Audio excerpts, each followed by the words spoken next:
তাবিজ কি আসলে শিরক? হ্যাঁ, সন্দেহ হয় নাকি? মান আল্লাকা তামিমাতান ফাকাদ আশরাকা, নবী করিম সাল্লাল্লাহু আলাইহি ওয়াসাল্লাম বলেছেন, যে ব্যক্তি তামিমা ঝুলাইলো সে শিরিক করলো। তবে ইমাম ইবনে তাইমিয়া রাহিমাহুল্লাহর মতে কোরআনে কারীমের আয়াত বা হাদিসে বর্ণিত কোনো দোয়া লিখে ঝুলাইলে সেটা শিরিক হবে না। আগের যুগের প্রতিমাদের নাম টাম লিখে ঝুলাইতে সেগুলোকে শিরিক বলেছেন। এটা ইমাম ইবনে তাইমিয়া রাহমাতুল্লাহির মত, আমার মত না। অনেক ওলামাদের মতে কোরআন হাদিসের আয়াত দিয়া লিখলে জায়েজ আছে। কিন্তু তাবিজের মধ্যে বেশিরভাগ তাবিজ যারা দেয় দেখবেন ফেরাউন, কারুন, নমরুদ, হামান, শয়তান এসব লেখে।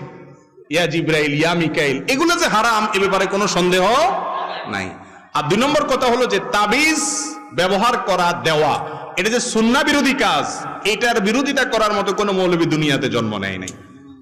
কারণ রাসূল করিম সাল্লাল্লাহু আলাইহি ওয়াসাল্লাম জীবনে কখনো তাবিজ ব্যবহার করেন নাই।